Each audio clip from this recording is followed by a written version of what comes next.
the Enterprise ever faced. I am better at what? Everything. Lieutenant, I need you to assemble all senior medical and engineering staff in the weapons bay. You heard it up top. You better not be wearing sunglasses on this one, because we are about to podcast into darkness when we talk the second theatrically released new Trek film. That's right, it's Star Trek Into Darkness here on Normies Like Us with your hosts, Colin Noonyan Singh. My name is John Harrison, sorry. John Harrison. We're not the Doors, we're Darkness. That's right. And this is Cobb Noonyan Singh. Look, we all have to go con on this one because he's back. Our boy returns. Maybe. Mm-hmm. Spoiler. Yeah, right. But yeah, we're back at it again. Is it a long con? You know, what kind of con is happening here? J.J. Abrams, I guess we'll find out as we dive into the con episode. On the audience. That's Constantly. right. I constantly feel conned by J.J. Abrams. Yeah, what are the pros and cons of this episode, of this movie? We're going to get into all of that as we do this. But any history with this one? You know, the second of the Abrams verse, you know, were you hyped when it was coming out? Kind of, you know, where were we? For me, you know, I wasn't, you know, when the first J.J. Abrams Star Trek came out, I wasn't super into it, and I wasn't super into Star Trek at the time. So I guess I wasn't too excited for this movie. And then when it came out, it kind of got not great reviews, middling kind of reviews. And so I don't even remember if I saw this in theaters. Colin, do you remember?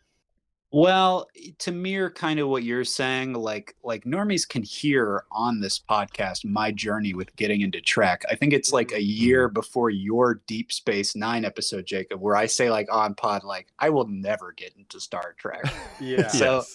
coming off that first Chris Pine movie, I was like you, like, okay, who cares? And I did not run out to see this, but I remember the reception being pretty disastrous. How about you, Mike?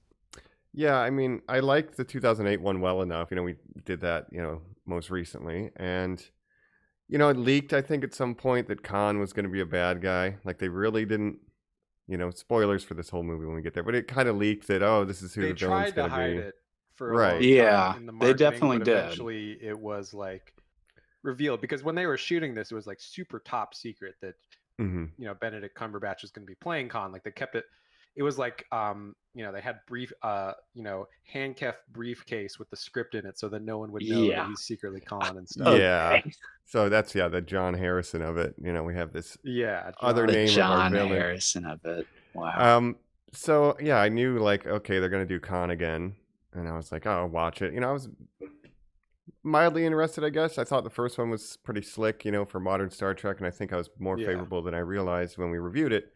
So I was pretty excited, but I think my thoughts really haven't changed. I don't think it's great. In fact, we'll get into it. But when I left the theater, I was like, a little off.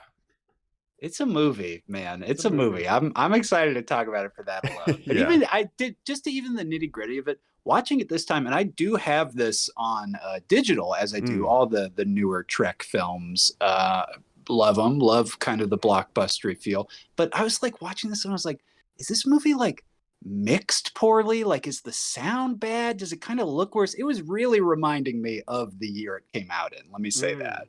The way I describe this film is it's derivative, I think. And having seen all the OG movies now, having gone back, watched every single Star Trek, one a month for the past year or whatever that we've done, knowing, you know, the plot of Wrath of Khan and stuff, and now seeing this movie, it puts it in a different context for me. So I'm excited to talk about it. You might say it's the rise of Skywalker of Star Trek movies. I like that. I was gonna mention that, and we'll probably get into that when we get into it. This is it seems like a test run, as all these films were for JJ. Just a test run of what he wanted to do with Star Wars. But it's not the he literally has Lobot in this film. I will point that out. Yeah, I was some gonna, sort of I saw mechanical Lobot. man. The Mentis, yeah. Well, I think we kind of went over the general Abrams of it on the first one of these, 2009. So I think we could just jump into it. Like, we're gonna get straight into darkness. right after this. We're back. We're on our trek once again as we're talking another Star Trek theatrical film. That's right. It's the second J.J. Abrams film, Into Darkness. What do we think about the title, first of all? I mean, It's the title. We've been through a lot of these. You set up top, Jacob. We've had one where it's like, the quest for peace, or the final frontier, quest for peace. That's a Superman one, or the search for Spock. The search for Spock. You know, all these titles that are iconic, yes, but also I would not call great. So Into Darkness, just such a weird add-on, in my opinion. It's interesting. There was a lot of talk about what to name it when they were making it, and they had all these ideas. Eventually they decided they didn't want to do a numbering thing because you can't jump from Star Trek 2009 to Star Trek 12 or Star Trek 2 and just redo the numbering. It wouldn't make sense. So they said, okay, we're not going to do that. We're also not going to do a colon, which, became the, during the TNG era and everything, it was Star Trek : Insurrection. So for this, they're just like, it's going to be Star Trek Into Darkness. No colon, just spaces. But to hit the word, because you saying no colon, it's a phrase. I mean, think this. It would be like if I said Star Trek up the street. Star Trek over to Mike's house. You just don't think about it in that way. They are actively trekking in this movie. And boy, do they behind the scenes. And I think the result of this, we're trekking into darkness. But to a degree, I mean, it's serviceable. But I like it is darker in tone. To be fair, you what? I honestly like the title. Like I like just being able to say, Into Darkness. That scene into I don't know. Yeah, and it's kind of I think it's kind of signifying that it's going to be a darker tone, which, I mean, even the first Star Trek 2009 had a pretty dark tone in terms of like people dying and stuff. So is it really that much darker than 2009? But I think there's some themes here. Again, spoilers for Into Darkness if you haven't seen it. It's 10 years old. Feel old yet? So like there's a lot of political stuff of, the system's failing, let's say, and it's like a little bit darker of a darker Starfleet, and it's like this might be responsible for like modern Trek, and I don't like that at all. Yes, very true. The institutions are failing us now. That's the darkness I think they're referring to in the script. They're going with the rogue admiral kind of plot. Spoiler alert. Which again, I said this movie was derivative, and what I mean by that is that the plot of this movie is essentially the two Nicholas Meyer OG Star Trek movies combined and kind of remixed, right? So you have Wrath of Khan, obviously, and then you have The Undiscovered Country, which is all about admirals having this secret plan to start a war with the Klingons, which is exactly what this movie does. So it's kind of a combination of those two Nicholas Meyer movies. Literally the Klingons. Yeah, literally the Klingons. Which is interesting, because it is set in that time period when, the Klingons were kind of the Federation's biggest adversary, but they weren't quite in a hot war yet. They're kind of in a cold war still, but it was, tensions were rising.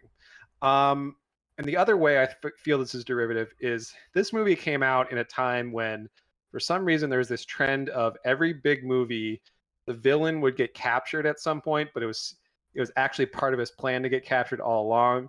Right, so you had The Dark Knight, Joker. You had Avengers 1, where Loki gets caught, but it's all part of his plan. And then you had Skyfall, James Bond, Javier Bardem gets caught in that movie, but it's all part of his plan. Those movies all came out like right before this movie. And this movie is so Skyfall, Jacob. So this is 2013, a long time to make this sequel from 2009, like Mike was just saying in that first one. But then what? So Skyfall was 2012 or something? I mean, it must have just been 2012. Right. Avengers was 2012. Dark Knight was 2008. So when I'm saying I'm watching this and it's reminding me of a year, that's what it's reminding me of. Dude. Yeah. So it really felt like it was derivative of every big blockbuster of the time.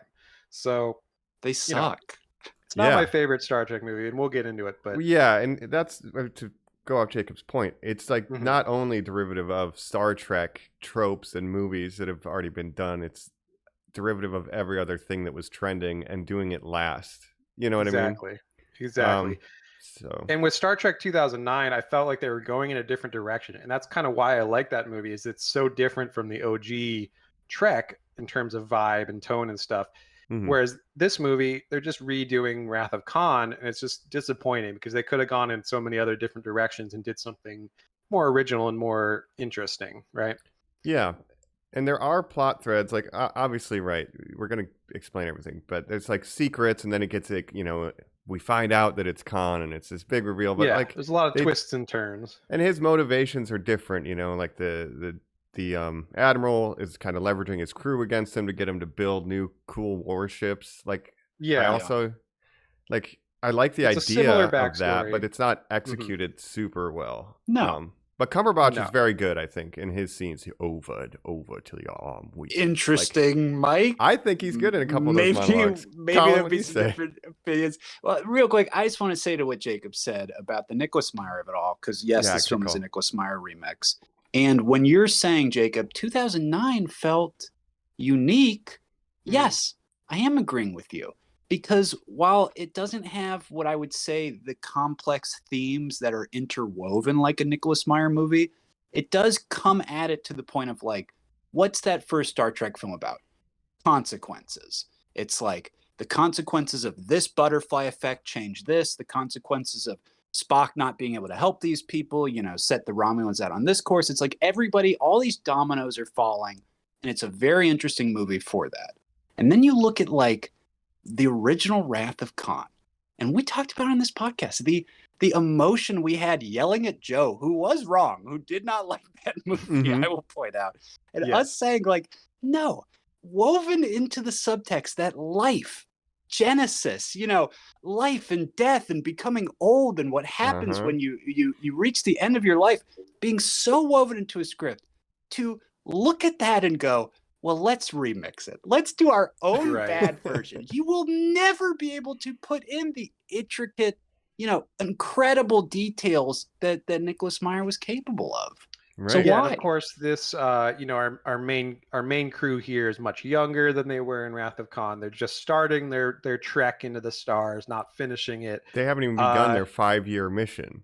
No, that's I love this. And all of the Wrath of Khan stuff happens after the crew has done their whole TV show run. Like they're seasoned at that point. Canonically before the episode Space Seed would have happened, which was the original Khan episode in the original series. So Kirk is the admiral that Khan is facing off against. It's not some sort of just, you know, other nameless admiral. Right. But you know, let's talk about, you know, the beginning of this film. How do we, you know, jump in with our characters? Yeah. You know, coming back from the end of the last movie, we see it's kind of a Raiders of the Lost Ark situation where we start with a separate adventure that the Enterprise is on. We see them, you know, they had to stop this volcano from going off and destroying a pre-warp civilization, and some Prime Directive stuff here, classic Trek stuff. What do we think? So it's very red. I mean, the art direction is like it's visually pretty striking and interesting. The aliens are interesting. Never seen that. Like the red plants. Yeah, it's a strange new world, and it's a neat little vignette. And I'm like, okay. You know, yeah. Just because you said that point, Mike. In the last one, I really was not feeling this as much. But from the moment we start in this one, where it's Spock, he's in the heat suit, and you've got Kirk running and making jokes, and it cuts back to a Spock who's just like, I assume you're joking based on that tone. And he's so dialed up to the robot. Again, it's been 4 years since he played Spock. I gotta say, guys, after these incredible Strange New World Spock episodes we've been having lately with Ethan Peck, this whole movie, I was like, fuck Zachary Quinto. I fucking hate this performance. From line one, from him in the volcano suit, from him being like, of course I wrote the letter to talk about how we did bad guy stuff. I'm like, I hate this. I hate this Spock.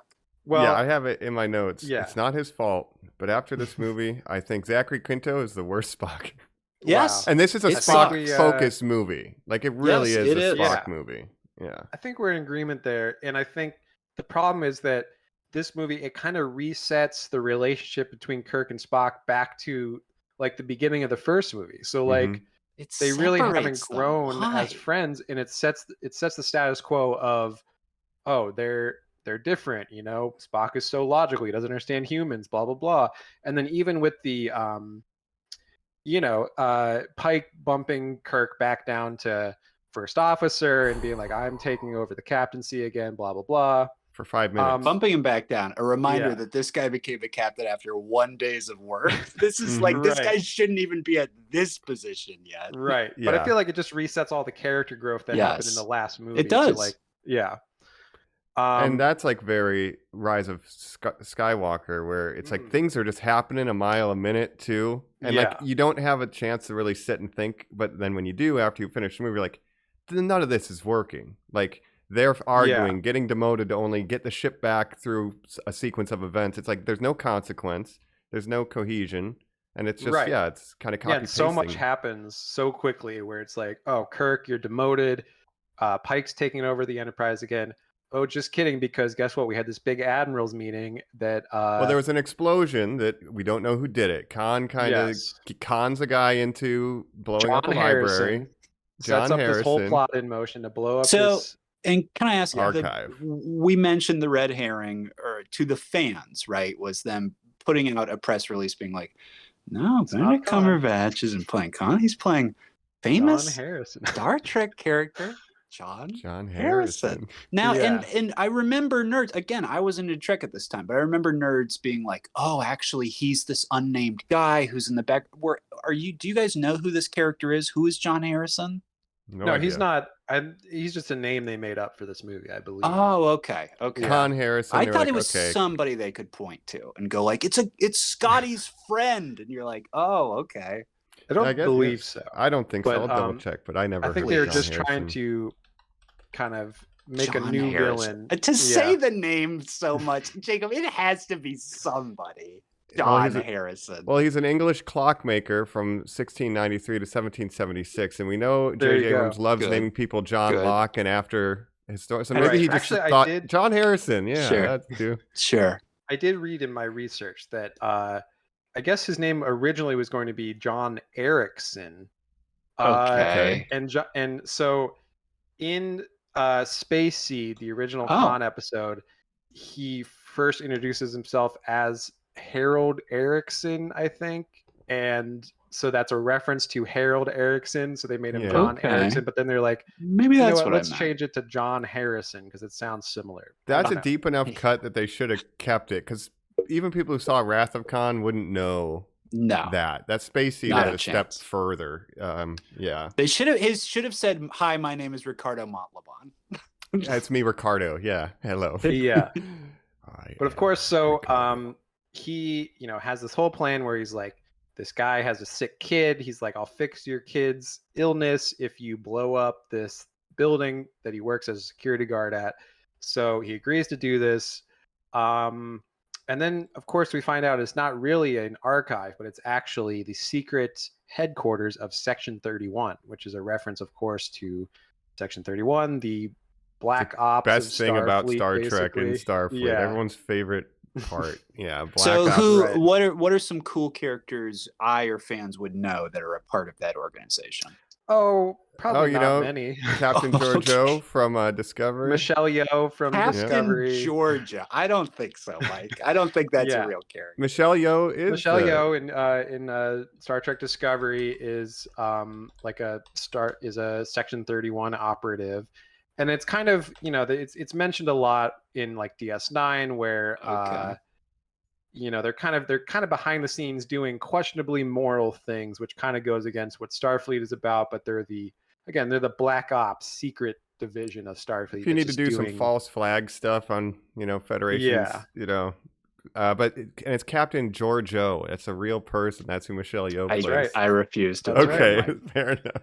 But Um, I'm not like a big fan of Section 31, and they were going to do a whole Okay. show. Now it might be just a movie with her character, right? But Oh, yeah, I They think it's like do- a TV movie kind of thing. morally gray, shady stuff. Yeah, that's basically Yeah. their thing. But the explosion causes. There's a rule: if there's an explosion in a Federation thing, all the admirals got to meet in the same room, and it's just part of our Sure. protocol. And then that's the real bait that John wants. so he's is to getting get them them all in a all room to. He wants a revenge. He room. wants to wrath them. Yeah, he's But wrapping. we don't know why he's them. wrathing yet. they will. If there No. was a line where he said out loud, "They will feel my wrath," I would have been very excited. That'd be a about 10 that. out of 10 now. And of course, Kirk, who has now been made Pike's first officer, is the only one to pick up on like, wait a minute, they wanted us all to meet in this room. Doesn't that seem a little sketchy to you? And then, of course, John Harrison shows up with a ship, starts blasting this room, and just murdering everybody. Faye Valentine's ship from Cowboy Bebop, with the 2 guns. Yeah, there you go. Flying that around. But yeah, I like this part. Like, I kind of was okay with, even though it's like, logically, yeah, let's get every admiral in one room. That's bad security. But I like the idea of it's a trick and he just wants to wipe them out. And it's like good action scene. J.J. Abrams can do that. Like, as far as getting us started, the demotion and stuff is a bit much. It's like that literally meant nothing. I'm pretty sure one of the Gerard Butler movies, the Fallen films, either Olympus or London, do have this plot where they're like, hey, they killed the ambassador because they want all the world leaders together. I know what's going on. And him running with the gun. Maybe not the most original. I don't mind. It's that Kiefer Sutherland show where the entire, like the president and the entire cabinet is killed in a terrorist attack, except for this one guy who's Kiefer Sutherland. The designated survivor. Designated survivor. Oh God, yeah. But so this basically, a lot of the admirals get killed, including Pike, and so the surviving admiral Pike. Marcus, he says, "Go get that guy. Get John Harrison. Here's some special torpedoes. I want you to blow him up. Kirk, go get him." And then this is kind of. So we have. Yeah, Admiral and Marcus. he wants revenge for Pike dying. Yeah, the top admiral of Starfleet, Admiral Marcus, played by RoboCop himself, Peter Weller. What a career. Here's your first mistake. Casting Peter Weller. Of course, this guy is the secret villain because Peter Weller is just a very villainous looking guy to me. He gives off Jellicoe RoboCop vibes. is? He's good in RoboCop, but excuse me, Paul Verhoeven called him America's Jesus. That is what RoboCop is. How dare you? Wow, he is. He has to save Detroit. He's resurrected. That is a Jesus level. Yes. Resurrected to save us from our sins. From that 70s show. That's right, Kurtwood Smith. But so we get Peter Weller, Admiral Marcus. Now, Marcus, that seems like a familiar name. Maybe that'll come up later. Yeah. Interesting. No, it actually won't, technically. Yeah, sort of. Jeez, oh man. But of course, Pike, Admiral Pike now, our boy. And again, we're talking about Zachary Quinto being the worst Spock. Can't compare Anson Mount to Bruce Greenwood. Bruce Greenwood he gives me just handsome old man at the beach vibes. He's a guy who's sitting in a chair who's going to talk to you every time you walk past him, and you're like, the first time you're like, okay, and then like the third time you're like, Bruce Greenwood, shut the fuck up. It's like I just have no one to give my life advice to, right? Right. So of course the mentor for Kirk, he has to die so that Kirk now has this vengeance that he feels he needs to have against John Harrison. So anyways, Admiral Marcus says, okay, we'll send the Enterprise on this secret mission to go kill John Harrison, who they find out has gone to the Klingon homeworld of Kronos, and he's hiding out there. Which, man, okay, I know, JJ, you want to go to Kronos because it's a named planet, but that's pretty deep inside enemy territory to be sending a, you know what I mean? Like you could just be that's the plan. Past the neutral, but he just needs to go to an outpost past the neutral zone to accomplish it. Like, you know what I mean? This is where it's J.J. Abrams. Like, we got to have the he's dialing up all the drama, right? Let's make it as dramatic as possible. But we do get the cool Klingons, and we go to Kronos, and what do you think of this look, Mike? I like the look of the Klingons, actually. I think it's one of the things, again, stylistically, this movie looks pretty good, and I like, the uniforms and the alien design. I like the look of this movie. I like the Klingons. They're better than the Klingons in Star Trek Discovery. Yes. I'll say that. I like that the one guy has, like, piercings on his face. Yes. Very I like their armor. Yeah, that's cool. They're menacing looking. You believe that they're sort of this warrior culture. So that all works for me. So, they obviously run into this Klingon patrol. They're trying to avoid fighting them, but it turns into a fight. And then who shows up? John Harrison. And, saves them, right? So Gatling guns akimbo, Yes, and let's talk about him now because he's doing space flips through the air, doing space karate. I always love to see Khan because, of course, I always forget. Genetically modified, super strength. Love to see it. Very cool. But Jacob, either defend or approve of what Mike has said, because now we get Benedict Cumberbatch talking, which to me is the weakness of this film, because he is so dialed into playing a greedy dragon at this point in my mind. Yes. He pretty much only sounds like a greedy dragon. I was thinking the same thing. I was like, he was playing Smaug around the same time as this movie, right? And I was thinking very much, I was like, he's doing Smaug. My again. voice is my power. And you're like, Yeah. is it Benedict? He is enunciating very hard. That's He true. hits every letter. Yeah. Of course, he's playing this like superior genetically modified guy, so he's has to come off as like this really powerful, menacing guy. I don't know. It kind of works for me. I don't know if there could have been a better casting for this role or not. I mean, not even getting into of course, the white guy playing a guy named Khan rather than there was a comic. Spanish There was a comic guy. that said he got surgery to blend in. Yes. There's a comic that explained it away. Yeah. So of course, Khan, it's of course, an issue, or it's originally weird. played by Ricardo Montalban, a Spanish guy. Khan Playing is an a Indian Sikh guy. name. Yeah. Very strange. So Which you we know. had a discussion. They explained that too. Like he just kind of grew up in that region of the world. Yes. It's we're a globalist society, Right. but anyway. Well, we now know he grew up in Toronto. Thank you. yes. Oh, He fantastic. could have been killed as a baby, but he wasn't. That's right. So what happened? By his great granddaughter. John So he Harrison surrenders saves them. basically. He saves He them. surrendered. There's this whole subplot with his torpedoes, right? So we have What's the these torpedoes? mysterious Marcus says torpedoes. use the torpedoes. Excuse me. damn the He torpedoes. hears a number. He is threatened by Kirk, who says, like, 72. I have like 72 torpedoes. He's like, 72? I love that number. I'm on Yeah. board. Yeah. Hey, who doesn't? So the torpedoes are given to the Enterprise by Admiral Marcus, and the contents are top secret. And actually, Scotty resigns because he's not allowed to know what's in these torpedoes. He's like, Oh. I'm not having anything in my ship that I don't Mhm. know, but it's classified. So he's like, I will resign my commission offended. over this. Mhm. Right. So he's not on the Enterprise, and that becomes important later. Yeah. So They we find out, separate so many of our characters in this movie. Why do they make these choices? yeah. We have to send second. But apparently, this is all part of this plot of Marcus wants Kirk to shoot all these torpedoes at Kronos, killing John Harrison, and thereby starting a war with the Klingons. That's kind of his whole grand plan. Right. And then, of course, there's a purposeful malfunction of the engines so that the Enterprise would get stranded in Klingon space and presumably destroyed by the Klingons, and therefore tying up the loose ends in Admiral Marcus's plan. And like you said, Mike bringing up why they're so deep behind enemy lines, that is part of it. Now, that's about as clear as the plan gets, and I do understand it, but for the rest of the movie, I am like, but like, how did Khan get out? And like, why is he like chasing you down for this stuff? It seems like he could have just gotten these torpedoes and left. I don't know. He didn't know that the people were there or where his people were. Well, he So- says he put his people in there. So I think he was so smart, he knew Marcus was going to use the super secret torpedoes that he had to design. So he hid his Because people it's tying in up them. the loose ends. So by using the torpedoes, right. it would kill his other crew I'm members. not positive I should But be Jellicoe putting doesn't sleep know the next crew to a members are bomb. in the torpedoes. Jellicoe doesn't know Yes. that. I'm going to call him Jellicoe. Marcus. Marcus Jellicoe, doesn't yeah. know. Yeah. Mark. Okay, He yeah. is I don't know. Jellicoe. It's unclear. So There's a Khan lot of putting talk his about these crew in the torpedoes to smuggle how them did away Khan from get away? Marcus.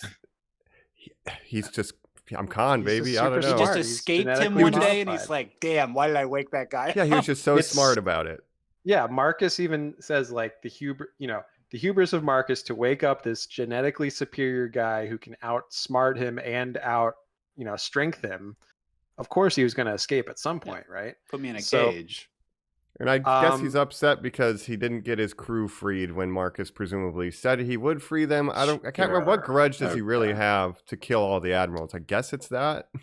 Yeah, I guess so. And then his long con is he eventually wants to somehow gain control of the torpedoes, unfreeze his crew, and have like his super Yes. space crew. He wants to take over the secret ship that he built for Marcus that we're going to find out So that's wants what to he continue wants. doing He his wants to get his work crew of back committing and genocide. That and does killing clear up everyone some that's stuff. not become a superior. genocider. Yeah. And Yeah. Marcus wanted to use him in his plan to start a war with the Klingons, but sort of underestimated his ability to control Khan. And also Yeah. how much of a hothead Kirk can be. You know, he doesn't Right. follow orders, you know? Right. And by They're the way, so wrenching we it. have a new character, Dr. Carol Marcus, Dr. Carol Wallace, who Excuse me. sneaks on board Ah, the yes. Enterprise. This Who's a weapons is expert. Yeah. Jacob. This is a little late into eye candy territory. Yes, Like, what yes, are we yes. doing with this intro scene? What is Mhm. JJ Abrams Alice doing Eve. here? Yeah, there's a scene where she's like stripping down and Kirk is like, she's like, turn around, and Kirk's like looking at her. Very strange scene. Yeah. Not necessary, but it was like, Now, I Mike, swear it did was you in s- trailers. It Right. 100% was. I recall it being a selling point of this movie. Now, Mike, Jesus. did you hear her say, my roommate, Nurse Chapel, told me about you? Yes. Yes. So Yes. there's a reference to Christine Chapel where she's like, yeah, I'm a friend of Christine Chapel. And Kirk doesn't remember who that is, right? He was like, oh, really? right. She's like, you don't know who that is, do you? She went to the the outer rim to become a nurse, and she's better off. Right. So that's very cool. But about that scene where she's just kind of changing, I was in my research, I was looking at that, and there was some backlash to that scene where Damon Lindelof, one of the writers, was like, I don't know why like we did that. Like, I guess it was just something we had to do. But then Alice Eve, the actress, was like, she was totally fine with doing it. She's like, I didn't have a problem. Like, I worked out really, hard to like have my body like in a way that I can present it. So she didn't mind doing it, apparently. Okay. It does But- feel gratuitous because it's so kind of out of place. There's like, we need some This like is Star scantily Trek. clad women. And Yeah. Jacob, if you recall, my turn to liking Star Trek was the third film where I was like, oh shit, these two Vulcans are fucking. This is like awesome. Like when Spock, like puberty Spock is like having sex out of that play. Like, I love it. Don't get me wrong. I'm not being a Right. prude here. This just sucks. And they have Yeah. to kind of keep Kirk, Kirk's womanizing kind of persona of like, well, we had like alien nudity in the last movie. We need him, some scene of him like looking at a scantily clad woman. Like, we just And had getting to have out of that. a bed with two cat people. you know? Yeah, Yeah. I was gonna say Just to double down. It's not like he doesn't do it multiple times in this Yeah, movie. yeah. But I Right. also was thinking, would I have sex with a Catwoman? I was like, this is wild. See, that's what Star But of Trek course, should be forcing us to yes. confront ourselves with the difficult should. questions. Would you have Yes. sex with a cat person? Yeah. Boldly I go mean, where no man's there's gone two of before. There we go. But Dr. Carol Wallace, as she introduces herself, sneaks on board the ship. We later find out, of course, her name is actually Dr. Carol Marcus. She's the daughter of Admiral Marcus. And of course, this is a reference to Dr. Carol Marcus from Wrath of Khan, who Kirk has a son with that he They doesn't know created the about. Genesis Honestly, device. Yeah. If she had like a 1-year-old or something in this, that would have been much more interesting than, again, if we're calling the nude scene gratuitous, what is the point of having Carol Marcus in this film? They're Yeah. they're hinting at like potentially there could be a relationship between her and Kirk. But it's also very Mhm. funny because at the end of the movie, she's like, yeah, I'm joining you for the 5-year mission. But then wait till next month because guess who's not in Star Trek Yeah. Beyond? Yeah. No, you're not. No, you're not, Uh, Alice Eve. Remember when Alice Eve was like the flavor of the month? That's all I was like Yeah. thinking watching Yep. this movie. And And I think then- she cries at one point. I think she does a really good job in this. It's just, it Mhm. sucks. Well, it's again, they're It's an doing. interesting character. Yeah, they're doing where the she's worst like- version of a Carol Marcus tribute. Yeah.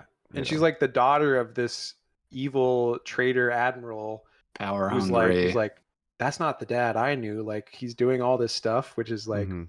I don't know. Maybe you didn't Yeah, know your that's dad. like- that Yeah, well. what a Right, thing to just say. Well, he Oh, wasn't geez. like that with me. Oh, cool. But basically, that's like this is the movie, right? It's you get to Kronos, and then we're just kind of trying to survive the what is it, a dreadnought class? What do they call it? Well, The so new what ship happens is- It revealed. is. It's a dreadnought. It is the Vengeance. Is that Yeah, correct? the Yeah. USS Vengeance. Subtle. And of course, they capture Khan. Should've been Khan is called trying Star to Trek tell Vengeance. Kirk. Oh, he tells Khan is Kirk that trying to yo, you're getting convince played Kirk by that, like, Marcus, right? yeah, it's a trap. Marcus, is using you for his own purposes. You Of course, spoke to Kirk- him, didn't you? I wanted to save you the hassle. Yeah. Yeah. Mhm. Okay, Hand him RoboCop. over. You Hand know them what? I over. always love when Peter Weller shows up. I've seen a lot of older Peter Weller show up in stuff like 24. He was in a season of 24 where he Mhm. played a good guy that turns out to be a bad guy, as it turns out. Oh, shocker. Whoa. Yeah, Dexter, he plays a dirty cop. Dexter. Can I just yeah. say real quick, I'm sitting underneath the RoboCop poster. It's Mm. not like I have any special affinity to the man. We rented Buckaroo Banzai as a kid. It's one of the only movies that like I still cannot get through. I have no special affinity for him. But Mm. Sure. talking about later in life person, he is multilingual. He speaks Spanish, French, Italian. He Wow. travels all over the world, auditing and adjunct professoring architecture of the world classes. He is so Wow. well spoken, so well read, so well dressed. That's That's I don't cool. know. That's great. He seems like a cool guy. That's awesome. Yeah. And then he'll be like the bad guy in a Star Trek movie. And you're like, that doesn't make sense. As far Yeah. as bad guys go, though, he is kind of chewing it up. Like, whatever they give him, like, yeah, it is. I try to save you from that, Jim. Just hand him, you're Yeah. right. Yeah. Yeah. He's basically John Wayne in this film. It's very interesting. That's true. Yeah. And of course, his sort of reasoning behind it is that, like, war with the Klingons is inevitable. I'm just kind of speeding up the process by I want us to having this win. exciting inset. Yeah. Mhm. And you know what? Fun fact: Peter Weller. This is not his first Star Trek appearance. He was in Enterprise back in Mhm. 2005. He was in 2 episodes of Not Enterprise. as excited about that. Nope. Yeah. You're gonna have What to go was watch he? all He of it, was just- Colin. Just like a dude. He was like Archer's dad or something. I don't not even know remember again? the episodes he was in. Maybe Mike, you remember? Did Yeah, he maybe I play can the pull it up at beagle or some the point. dog? Yeah. Yeah, he did played the voice. Beagle. Yeah. I'll look it up, but Yeah. He's the one So- still stuck in a transporter.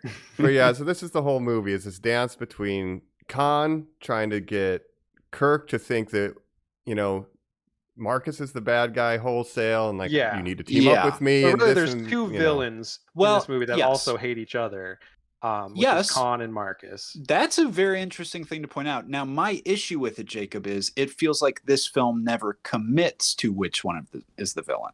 Yeah, There's there's a lot of red herrings, kind of, where it's like, a mystery it's going box. this It's way, all yeah. JJ. But Yeah. a character who's in a lot of Star Trek will later describe what Khan is like in this film. And he's like, oh, trust me, we never see that Khan, the one he's describing. Instead, we Right. kind of like get this other guy and a much older dude. And that's kind of it. Well, I do Mhm. want to talk about that appearance in a little bit as well. But yeah, they Kirk has to team up with Khan for a minute because they're going to. So there's this new super ship that Marcus is piloting, the Dreadnought, and it's going to destroy the Enterprise. And Admiral Marcus is willing to kill the entire crew of the Enterprise just to cover up his involvement in this plan and to start a war with the Klingons. Mhm. Doesn't seem like, the ends, justify the means kind of thing. You're killing an entire crew of Starfleet officers, but Yeah. and you have a crew of your own ship that's willing to do this. I don't know. That's a lot of people in Starfleet that apparently are. The needs have of the been many, convinced that- son. Yeah. Can I ask a question about the Dreadnought itself? Yeah. Is it good or is it terrible? I hate it. I hate how big it is, especially Just when it's a supposed to be large Yeah. black Enterprise, Mike. Are you saying is that good? No, yeah, and like they made it a warship. They said Khan says it could be crewed by one person if necessary. So why is it that big?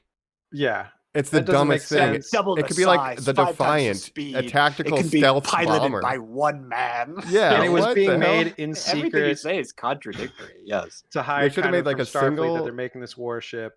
Yeah, Again, it reminds me of Rise of Skywalker when, Palpatine was secretly making all these destroyers out of nowhere, right? this was a baby Bubble step. Ship was so cool in the last one. And Mhm. if you Yeah. get someone who's thinking like truly like, I am an advanced intellect, I'm gonna make stuff beyond your dreams. It's like, no, you made the thing we have bigger and painted it black. It's like Yeah. that's not creative. Yeah. Not at all. What are you talking At about? What least did you Narada do? was cool looking.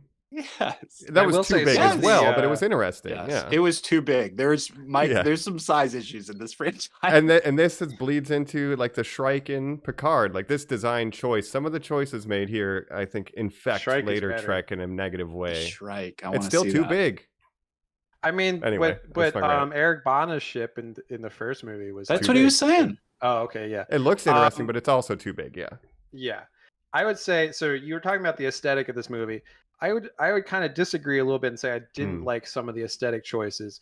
like even the Starfleet uniforms when they're wearing those hats, I thought that was very silly. Oh, the hats are I was like, silly, yeah. yeah, why are they I wearing those thought hats? that looked Starship Troopers. Speaking of Paul Verhoeven, Starship Yeah. Troopers Nazism. Looked very I was like, this is fascist-coded, not yeah. what it would look like. I hate Yeah. this. They wouldn't Yeah. wear those hats. No, I was thinking too. But the peel off suits after the first fire mission. What did you think of those colored sort of? Because that reminded me of motion picture almost. Because they had like the single splash of color with all the silver body stuff.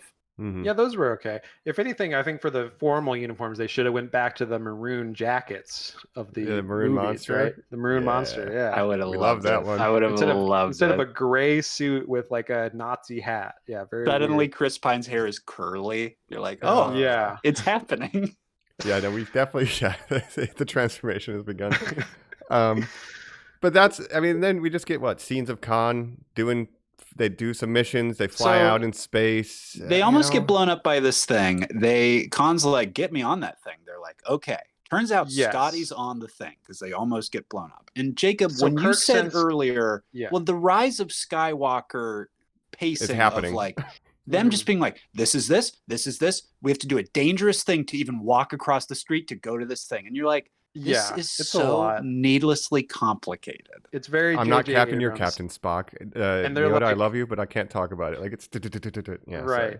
And they're like, the first one, we had this skydiving scene where they went down on this drill thing. Everybody loved that. Also So excessive. let's just do that again, but they're jumping from one ship to another ship, and they have to go through all this space debris and everything. Now, this is where Tom Cruise would say, I know you're good at skydiving. How are you at side diving? Right. Tom Cruise would demand to go to space for real and do it in space. Jump between two bodies, yes. yeah. Absolutely. Yeah. Jets. But Scotty lets him in the door because he's smuggled himself Last on board the second, ship. great comedy scene. Yeah, Yes. yeah. Yeah. So then they go to the bridge of this ship, and Kirk tells Scotty to like knock out Khan when he gets the chance. So he does that, but of course Khan wakes up and overpowers everyone, kills Admiral Marcus. Crushes his so skull one of our with his villains- bare hands. Yeah, awesome. So one of our Awesome. big villains of the movie is just dead about halfway into the movie, and Ah. now Khan becomes the overarching villain. Mhm. And And then then what? he sends him back to the He Enterprise. takes 'cause control of the ship. Yeah, no he ship should wants go to go to down Earth. without its captain, Yeah. But he Right. wants to go to Earth. Oh my gosh, yeah, the reactor. Oh man, can I speed run it? There's a lot that kind of happens. Yeah, it's But not before we important. get I to mean, Earth this and is have our what the big movie action is built scene, around. we're going to do the Wrath of Khan moment, but in Yes. inverse, right? And That's right. They get damaged by this dreadnought when they're escaping, whatever, Kirk something has happens. to do a thing to save the Enterprise, but he gets radiation poisoning, so he's in this thing, and yeah, it's the end of Wrath of Khan, but the positions are reversed, so it's Kirk that's dying instead It's of a Spock. wet dream that William Shatner has had where he's Yeah. like, I deserve to have that death scene too. I should have just repeated it in our next movie. And instead they do it. Right. And he's like, why didn't I do that? Yeah, And I yeah, am it's a and bigger always have room. It's a been shinier room, friend. but it's a way worse scene. yeah, and And- even has Scotty Yes. as being the one that's like, we can't go in there. Yeah, instead Mhm. of Bones. They Now, flood the whole compartment. back to my Ethan Peck comment. We get the Zachary Quinto tear here. It's supposed to be this huge payoff that like a Vulcan again is showing emotion. I really Yeah. just don't think it hits. And I don't think it's just because I'm colored by this other performance now that I prefer. Just Mm. watching this one again, I think it's the pacing where I'm like, there's just so much that's happened up to this point. I Mhm. don't even have time for this right now. Yeah, and I mean, this movie is focused a lot on Kirk and Spock and their relationship, but like the first movie had sort of the same arc of them becoming friends by the end of it, but then in this one, Kirk feels betrayed that Spock, wrote this report at the beginning that got him demoted, but Spock, of course, is going to tell the truth. He does, Vulcans don't It's know how only to logical. lie. I only have Yeah. 12 seconds to let that information sink into my brain before we're doing something else as well. That they're having Right. an arc because of the trust issue with So the they're report. trying to I do guess. the arc over again. You but forget they're- about it. Yeah. Yeah, but by the end of this movie, yeah, Spock is so overcome by emotion that his Vulcan side can't control it, so he's crying, and then of course Khan is getting away. So Khan's ship crashes into Earth. Khan is like running through the street. We get a Spock big has to go chase. after him, right? Yeah. Yeah. We get a little bit of Chekhov, who a lot of our supporting characters have not really been in this film, but it's like, Yeah. the transporters say I can grab him if he does. And it's just like, I love you, Anton. I miss you. I just Our wish there little was baby more. boy. Yeah. My There's baby. There's one sequence because he takes over engineering for Scotty. But Mhm. and there's this scene where they're tilting the ship and stuff, and he's running through. Like that's the one thing that's kind of neat is that practical like Yes. gimbal ship stuff. I But that's wanted just to ask, I'm effects. super glad you mentioned that he takes over when Scotty leaves. Was Mhm. Chekhov's job swing? Was he just like, if you're out sick, he just like knows how to do your thing and puts your Well, colored shirt on? It's I don't interesting know. because, of course, so when Chekhov was introduced in the show, it was in the second season of the original show, and he came on as like the new kid, like the new wonder kid that was going to come in.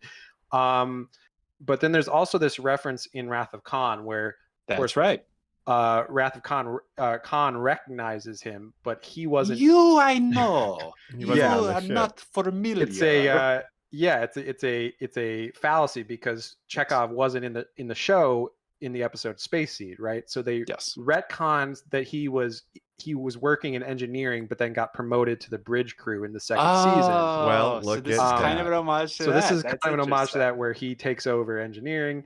Because so I Gene think that's what Roddenberry that is. wrote like a book that's like he was working the night crew or something. Yeah, right? yeah. It's like, It's oh, more like a okay. fan theory thing that they kind of, to explain why Khan would have recognized Chekhov. I love it. I love Yeah. it. Dude. Yeah, so that's a. But Chekhov's role is really never that defined in the original series. He just kind of is Captain. there. Yeah. Mm-hmm. And it's funny that he's, by the time he's like 60 years old in the sixth movie or something, he's still like the new kid. Yeah, It's like Harry walking Kim. pig. He just will never Yeah. get promoted. I don't know. I Right. don't know, Mike.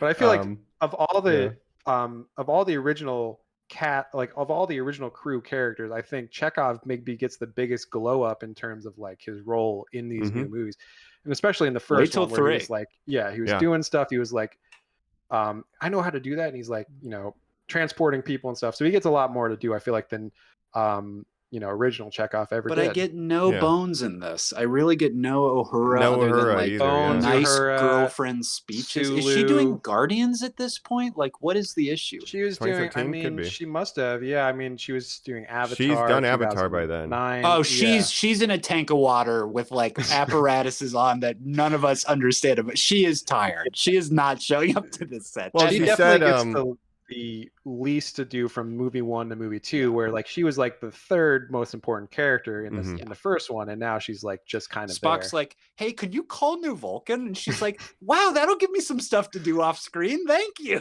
she gets to Yeah. speak Like, Klingon. oh, okay. And of course, Yeah, her and great. Spock are still in a relationship, so there's some relationship guess. stuff where they're working out their relationship and everything. And, And then his Sulu emotional stuff. doesn't get much to do. Bones doesn't Mm-mm. get much to do. I mean, Bones at least gets to. Sulu, they just pay homage to how much George Takei hated William Shatner, where at the end he's like, "Hey, how about you're a captain one day?" It's like, that would be pretty cool. Yeah, well, that's also a reference to Sulu does become captain. Yes. By the end of the OG movies. So yeah, and he gets to be interim captain for a little bit. Yeah, but really, while we're talking OG, let's talk our Spock moment here. So after the death of Kirk, we get no, I will always love you. He's basically like, "Hey, will you like call me?" And Naona's like, "Yeah, absolutely." And it just has this resource at his disposal that I guess it breaks no logical fallacy to be like, "Hey, me, I have a question for you." "Oh, yes. What is it?" right. Yeah. Well, we see them, obviously they meet at the end of the first movie, which they weren't supposed to do, but they kind of break the rules, the temporal rules a little bit. And yeah, he just calls up old Spock. And "Hey, he's what like, would you do in this "Hey, situation?" "Well, "Well, I this would." guy named Khan." "Oh, I don't like hearing that name." We beat him and it was difficult. That's the whole conversation. Click. Yeah. No And again- weaknesses to exploit. Yeah. Nothing. No, Well, he just he's says- hard. He just says he's the Get good. worst enemy the Enterprise ever faced. But this is also a different Do not trust him. timeline, so characters can be different, right? We established that they can have different. And he was a personalities and white stuff. guy, right? And then just Yeah. like you see on Spock's face, like Leonard Nimoy's like, "I'm not supposed to answer that, but I Yeah, don't right. know." He loved to show his exposed chest. Very real chest. It's like listing out facts. And Yeah. when you see those pecs, they are real. If They're like, he no, ours starts isn't quoting like that. Moby Dick, be careful. Yes, you didn't leave Moby Dick out around him, did you? He loves that shit. That's He's got a right. monologue. No, he's just a white Spit British at guy. thee. Yeah. Mm. So it all Yeah. culminates in this beat 'em up where Spock and Khan are fighting, and I love this. It's two like this? super powered people punching each other. but is Yeah. Spock superpowered? Vulcans though? have twice the strength of a human. Vulcans have Oh, super okay. strength, but Mhm. you can feel the nerd writing like, and then he'll do the pinch, and this is over, and a movie executive being like, "No, we are not ending this on just one guy lightly Right. touching the shoulder of another guy. They will be No, we punching need a punch each up. other." And you're like, Yeah. "Oh, okay." But again, Really like good cry Khan punch. being genetically modified to be super strong, I was wondering this, and I guess yes, Vulcans are stronger than humans, but would Spock actually be able to overpower Khan after what we've seen Khan do this whole movie?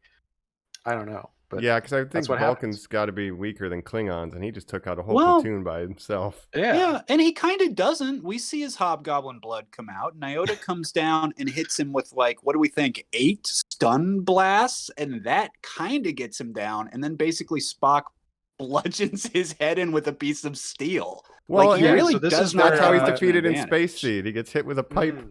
a lot. Is that true? Yeah, And here we Kirk see hits him with a Spock- pipe several times. That's great.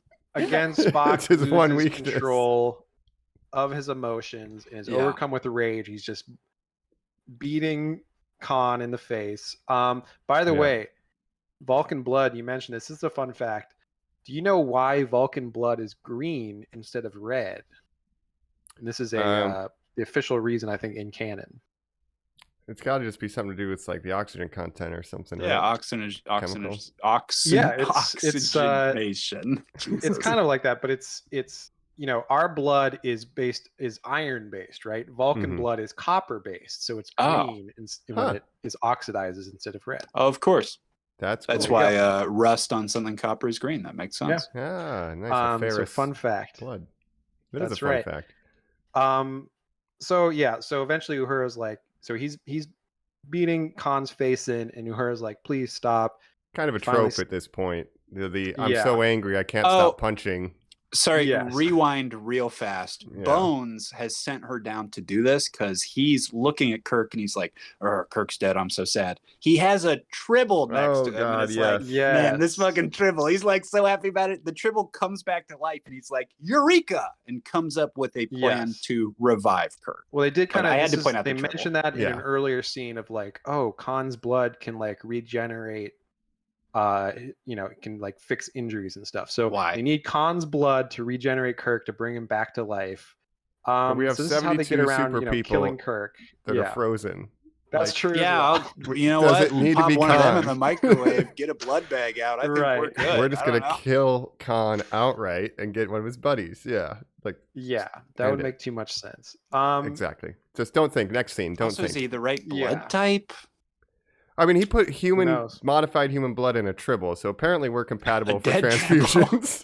And then Tribble should, to can I human say blood real transfer. quick, one cutback to him saying, Nyota, we need it now, where he is like waist deep in Tribbles now that he like brought one back to life. That's all I would have needed. That would have That been would be lovely. great. Mhm. I will say, Bones, he doesn't have too much to do in this movie, but I still love our guy, Carl Carl Urban. I Urban. think he nails Bones. The like, voice. It's just Yeah. perfect. Mhm. Yeah. So he's great as Bones. I just wish he had more to do. And he gets to do like surgery on a torpedo, which is a very funny scene. He gets his arm stuck in a torpedo. That's what him and Carol get to That's do right. for Yeah. the movie. That's right. I Right. forgot. They do And have she some. just- Yeah. All the tension is like, don't cut the wrong wires. It's zero. Fuck and she it. just rips it out and it works. Yeah, It's it like, just works. Yeah. There's Don't people freak in out here. too much. it's a mystery box. What's in there? Yeah. I need to see this, Jim. But yeah, let's we could probably transition over to final thoughts. Colin, we're gonna beam you down to the surface though. We're gonna let you run a little away mission here and we'll wrap up for all That's the right. listeners here on Into Darkness right after this. We're back, and if you're wondering where the third member of the crew is, they're on an important away mission. We sent them to Kronos to capture a known John Harrison. That's right. We had to beam him down. Yeah, it's urgent. So for now, we're going to finish up final thoughts here. But before we do, as always, even though it's going to be a solo endeavor, I think I have a good chance at winning against Colin this time. But it's back and better than That's ever, right. the Wrath of Cobb quiz.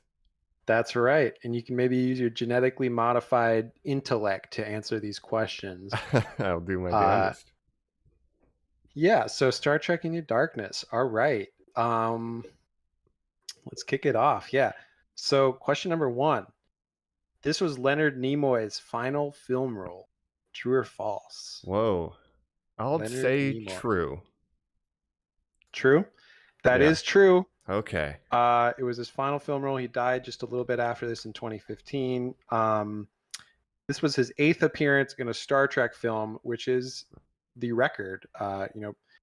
He was in one more than Shatner and Scotty and Chekhov, because they were in Generations. So they right. had that one on him, but then he had these 2 Abrams ones. So yeah, he holds the record for most appearances in Star Trek films. I bet Shatner loves that. Yeah, and it's funny because for one more.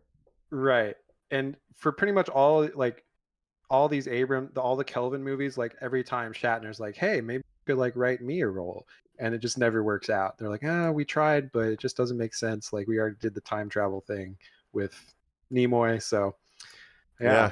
Can't do that again. Yeah, exactly. So yeah, it just wouldn't make sense. But sorry, buddy. Sorry, Have Shatner. Chris Pine touch a time crystal and it'll flash forward to see the end of his life, and that's where you Yeah. get Shatner. Ride a horse. All right. Yeah. Okay. Next question.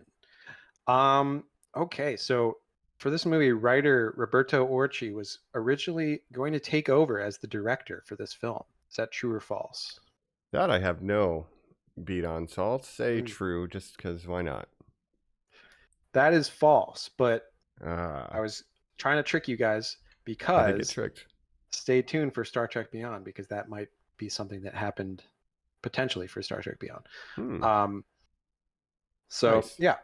Okay, here's another question. Edgar Wright directed a single shot in this film.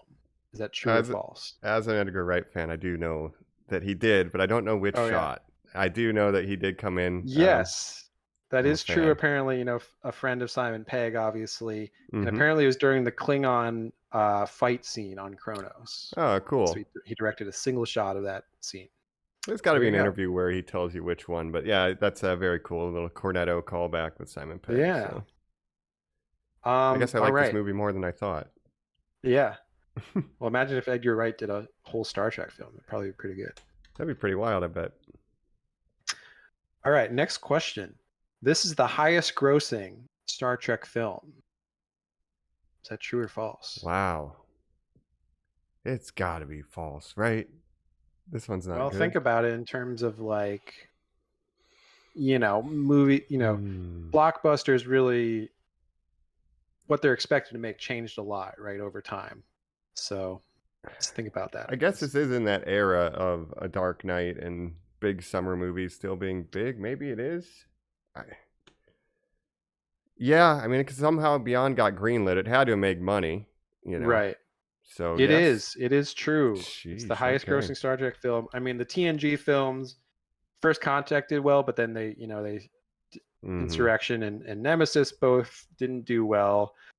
And the OG movies, they were just made at a different time when a movie wouldn't make 200 million, it would only make 120 million, but that was a success, right? So yeah, I guess different times. times. It's not that stiff. Yeah.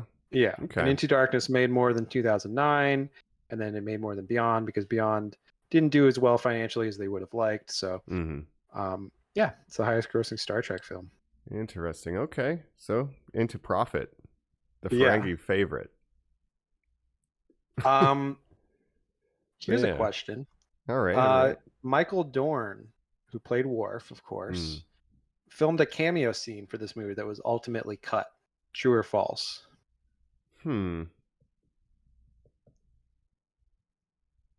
I'll say false. That is false. Okay. That is false. Has he filmed trying to trick you. cameos for Star Trek, though? For this, I I don't know. Well, 'cause So for this, yeah.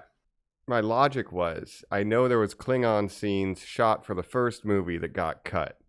So I Yes. thought you were tricking me into thinking he was in that scene and it was cut from the Okay. first movie. Yeah. Not this No, I movie, was but trying to anyway. trick you, but he was apparently contacted about playing a role, but it was never filmed. So he Okay. didn't film a cameo scene, but he was it was in talks, and he was going to play an officer, a Starfleet officer. So Just maybe like a just regular officer. yeah, like a human. But I guess they wanted to separate the old from the new, so they didn't want any, because it wouldn't make sense to have Leonard Nimoy playing Spock, but then have like a character that exists in that same timeline, an actor play a different character, right? Yeah, it's So just kind of weird because then, yeah, we're not bringing Shatner back. Is it someone else who just lives in the universe? Like, hey, yeah, it's your uncle Kirk. Like, right. what do you do? So, all right, All right. Only a couple more questions. all right. How about this one? So in this movie, Scotty calls Dr. Leonard McCoy, Bones. And this is the only instance in Star Trek history where someone other than Captain Kirk calls him Bones. Huh? Is that I true or don't know false? any other. Like, I don't know definitively, so I'll say true. Yeah. That would be a fun fact if it is. That is true. All right. So, that was Kirk's nickname for him, but apparently everyone else just calls him Dr. McCoy. Right. Huh. So Don't there you call go. me late for dinner. That's right. That is a fun fact. Okay, two more. Two more. All right. So, so Nicholas Meyer, director of Wrath of Khan and The Undiscovered Country, was asked to come on as a co-writer for the script of this movie. Is that true or false? I'm going to say false because they're too stupid to have done something like that. That is false. Okay. Yeah, I'm trying to trick you, but you're not Well, getting with what tricked we easily with got, this one. I don't think the people making this would have thought that they didn't have what No. it takes. In fact, actually, both Nicholas Meyer and George Takei expressed displeasure at this film's reimagining of the Khan backstory and stuff. So Nicholas Meyer, not a fan of this movie. Well, not the only one. Yeah. All right. And final question. All right. The voice of the USS Vengeance's computer is played by Bill Hader of Saturday Night Live fame. Wow. And Barry. Barry, the Vengeance computer, huh? That seems fun to me.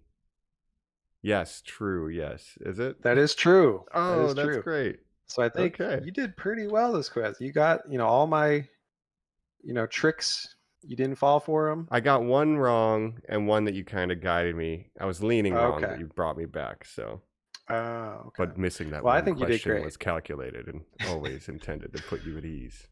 Yeah. Some fun facts with this one. Yeah. Not a great movie, but I think an interesting movie to talk about. Yeah. Into Darkness. We'll roll into final thoughts right now on the back of the quiz here. Generally, I don't think it's great, this movie, because of what we talked about, it being so derivative, Yeah, it's definitely not my favorite. And like, I like Star Trek 2009 a lot more than this movie. Mm-hmm.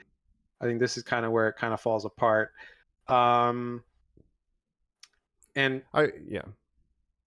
would put it down there with some of my least favorite Star Trek movies, like Insurrection, The Final Frontier. So it's in the bottom tier with those kind of movies. Yeah, I agree. It's.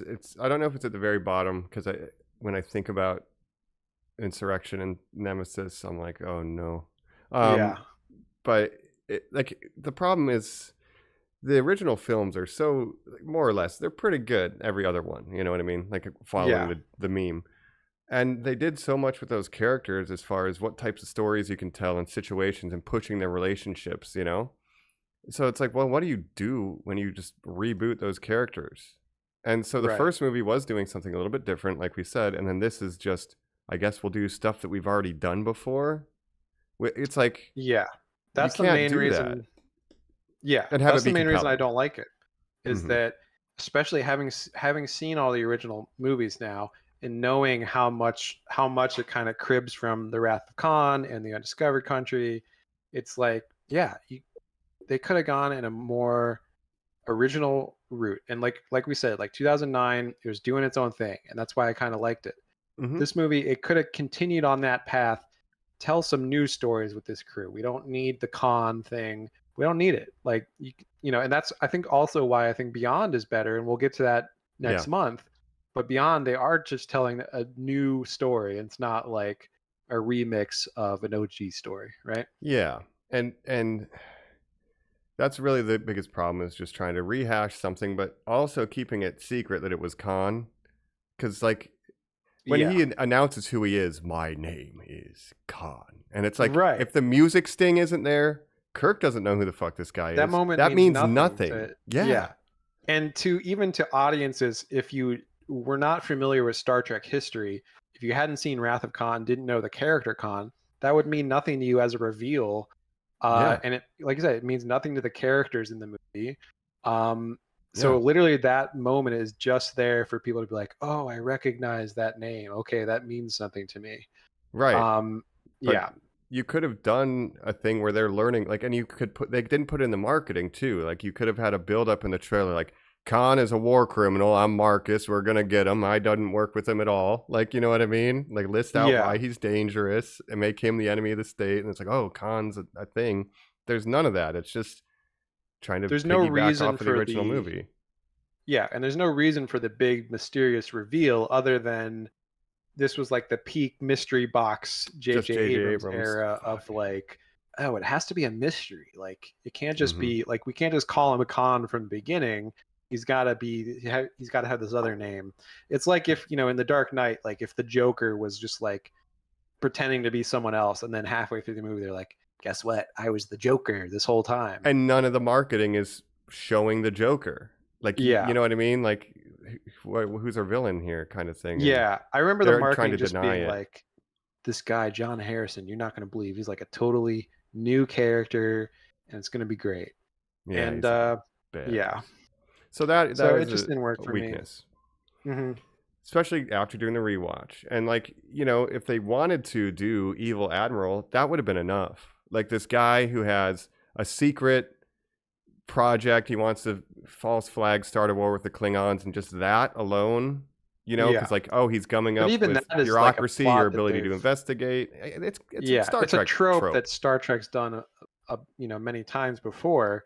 But I wouldn't mind it. Like, even in the TNG episode, like Conspiracy, where you know, they were, you know, admirals do it, you know, bad admirals is kind of just a thing that we've seen a lot. It is. So, like, if you're gonna do a trope, don't do Khan. Do a general bad admiral thing, and do it with the new characters and the new relationships. Don't just recreate these story beats from like classic movies. Like, that's right. Because Strange New Worlds shows that you could do tropes, but still do them in like a refreshing new way. You know, how many virus on the ship episodes have we had in every series? But you can make it work. And Star Trek Beyond, I think, does that in a better way, you know, when we get to that next month. So I'm excited to talk too much about to that. the past is what hurt him, And having seen, also just watching Strange New Worlds, and season 2 of Strange New Worlds, which we've been watching, I think we both agree has been really good so far. Like, every episode they've been killing it. And season 1 was great too. So now we have these characters that we're seeing. Some of them are the third iteration of these characters, right? Kirk, Spock, Uhura, fourth, Pike. even depending on Pike. Well, sort of. Yeah, true. Pilot Pike, Beep Pike. Right, true. This Pike, because he was played by 2 different actors in the original. But I get what you're saying. But seeing, like you said, seeing Spock done better, you know, Ethan Peck over Zachary Quinto, seeing Captain Pike, Anson Mount, that we Handsome love. Mount. And even, you know, new Kirk is growing on me. I like new Uhura too. So it's like, now that we're seeing these characters once again, it's like kind of showing where this film's flaws really are. Yeah, and it's also like I can feel J.J. Abrams like just remaking shit that he'd seen. Like, I don't think he has an original thought. I don't think J.J. Abrams has anything but I really like Spielberg, like, in his brain. And you see that with the Indiana Jones opening, and he can direct some action scenes, but like, it's like he's imitating good directors. That's how I feel when I watch an J.J. Abrams movie. It's all based on like homage of like, see, this is this is referencing this other thing. So, but it's like, you know, you could make a new story, and like that's He's why we scared like to do that, I 2009, feel. because they were, you know, they were taking it in interesting new ways. Like, what if Kirk was raised without his father? Like, what if his father died when he was born? That's different than the original Mhm. Kirk. That leads to some interesting possibilities. And now you're just redoing the story. So, yeah, I Yeah. agree with you. Unfortunately, this movie just feels very derivative, and it's trying to be like an homage, but it really just comes off more as like they're just redoing Wrath of Khan, but Yeah. worse. Yeah, Yeah. it's like he likes mystery boxes because maybe he's too scared to have an answer. Like he doesn't Well, yeah, know I how mean, to have an that's, answer. if you look at Lost, that was the big Yeah. problem of Lost, is they set up all these interesting mysteries, but then he never knows how to really answer them in a satisfying way. So they're just, a lot of the mysteries of Lost were never even answered by the end of Mhm. it. And that's why people were disappointed by the finale and everything.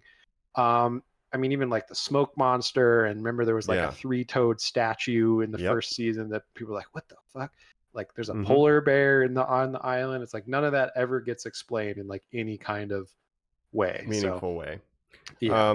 So in this again, we probably should put it right back to Rise of Skywalker because he at one point just says, "I don't know." Somehow Palpatine returned. At this point, he's just like, "Fuck it." Somehow Khan returned. Yeah, somehow. So this is mystery just for mystery's sake, and it makes the movie worse, right? Yeah. And it's no secret that J.J. Abrams wanted to make Star Wars even in Mhm. 2009, but he was basically trying to make Star Trek into Star Wars as sort of a test for, you know, a test run for Star Wars. But he always wanted Right. to make the wars, not the Trek.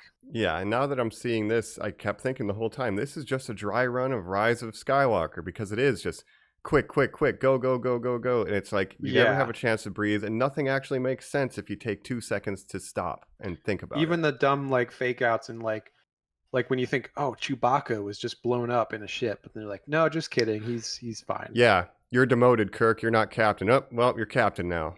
Like, what Yeah. the hell? Yeah, just It's even waste of repeating time. beats from 2009, and I feel Mhm. like, you know, Kirk and Spock's storyline is just the same arc that it is in the first movie. It doesn't do enough to differentiate itself as a sequel. And by the end of this, they're basically where they were at the end of the last movie, and they're about to go out on this 5-year mission. But I Yeah. would rather see them on this 5-year mission than see this movie. And they So could have, yeah, thank God. And they freaking, like, they kill Kirk, but in the Wrath of Khan, like, there's a funeral for Spock, and it's not until yeah, the well, he's third actually movie. dead. Yeah, Yeah, they bring him back in the next movie, but there's a whole movie about bringing him back, right? It's but not just like, effectively, it's like you lose that character, and for them just to instantly, oh, Khan's magic yeah. blood, it's like this is the worst way to do it. It's like you're not treating it with any sort of reverence or seriousness. And You're even just that doing the whole beat. scene, yeah, that whole scene Mhm. feels like, well, we have to do this because this was the famous scene from Wrath of Khan, but we're just going to switch the roles, but it's going to have the same emotional impact, but it doesn't, right? It doesn't land at all. Also, Yeah. he's kicking that thing very awkwardly. I think if he would reposition himself, there's a better position to get leverage. I hate how he's hanging. It's not the right Right. angle to. It's like I don't know. That's just a nitpick, but Yeah. it's very But overall, extra. I think we agree that, yeah, this movie, not our favorite. And, Worst you know, of I this was, yeah. And era. I'm interested, you know, to kind of sum everything up next month once we do Star Trek Yeah. Beyond, the last movie in this series so far, at least. Mhm. We can really go over like I've been on Letterboxd. I'm ranking all the Star Treks, Nice. and this one is like bottom 3 for me so far. So, but next month I will reveal my official ranking, and I'm very excited to talk Beyond, and I'm very excited to wrap up this series, as sad as it is, right? Yeah, yeah. It's kind of a bittersweet knowing that we finished all the movies. I mean, 4 is always in the background, but I don't know. And Yeah. honestly, I don't know if I would want that, but I'll have to rewatch Beyond because I do remember liking that. And I will also do my full letterbox ranking when we Nice. get to Beyond. Yeah, it is bittersweet because I do like most of these cast members. Like I still think it was cast very well from the first movie, and Mhm. seeing this under different directors like Justin Lin, seeing Yeah. what they can do with this cast, I wouldn't mind a fourth movie, depending on, you know, who's making it and that kind of thing. But I'd still love Chris Pine. Zachary Quinto, even though he's the worst Spock, I don't totally hate him. No. It's just now Ethan Peck has really surpassed him, and so it kind of makes his performance look worse. Yeah, and he's had to do a lot of goofy stuff in Strange New Worlds too, and he still makes it work better than what Quinto is able to do with awkward stuff given to Well, in him. Strange New Worlds, they're able to balance the serious and the goofy very well. And this movie just feels like it has to be serious all the time, and like everything's dark and like over the top dramatic and like life or death stakes all the time. But it's like a PlayStation 3 video game. Like it's just gray and gritty and like, oh yeah, espionage. And I don't really like the. And maybe that's why I like Beyond too, because they're allowed to have a little more fun in that one. I feel like I haven't seen it in a while, but I'm looking forward to rewatching it. Same. And seeing if it holds up. Yeah. And then the other thing to shout out with the casting, the Queen of Hollywood, Zoe Saldana, good job. Like, low key, just the most money making lady in Hollywood. Like she was just in a lot of big franchises from that started in the 2000s, kind of, and kept going. Guardians, Avatar, and a lot of sci-fi. Yeah. So I'm not sure if she's a big sci-fi fan or not, but she apparently likes being in sci-fi projects. Yeah, she represents the genre well. But didn't have much to do in this movie, unfortunately. You were just a supportive girlfriend. Okay. But Into Darkness, I'm glad we're done with it. And why so much Beastie Boys? I forgot Body Movin' was in this, so I thought there was at least one movie with zero Beastie Boys. No, Kirk I was just wrong. Loves Beastie Boys. Yeah. I they do need like to when reference we have that in Strange New Worlds. We need to have new Kirk listening to Beastie Boys. He should have heard it in Toronto. Yeah. That's pretty good. And then he doesn't know he likes it in the future, and then she plays it for him. And he's like, the Beastie Boys. Is pretty good. Hey, take that. The writer's strike. I'm not scabbing, so don't take that. Don't take that. All right, till you pay them. But that's right. Beastie Boys in every freaking one of these. He loves it. He loves it. Well, that's pretty much Into Darkness. Thanks for coming along the ride with us. And the whole Star Trek thing. So let us know what you thought of it, and be sure to get ready to watch Star Trek Beyond, and we'll cover that next month. And we might be, who knows, Strange New Worlds is coming to an end, the second season. Maybe we'll talk about that at either a watch or a dedicated. I would love to talk about that because I have so many thoughts just on like every specific episode. After I watch it, I'm like, man, I have so many things I want to say to the guys about this. I'm so excited to talk about it. So maybe that'll be coming in a future episode. I would love to do that. So stay tuned, Normies, and otherwise, be sure to live long and prosper. I have and always shall be your host, and your host being Mike Harrison, regular guy, not genetically engineered. That's right. And this is The Wrath of Cobb, Noonien Singh. Yeah. Not John Harrison. No, just be sure to push like, share, and subscribe over and over until your fingers weaken. And we'll catch you next time. Check out our YouTube page as well. Shout out to YouTube. Videos up there, and take care. Bye. Bye, Normies.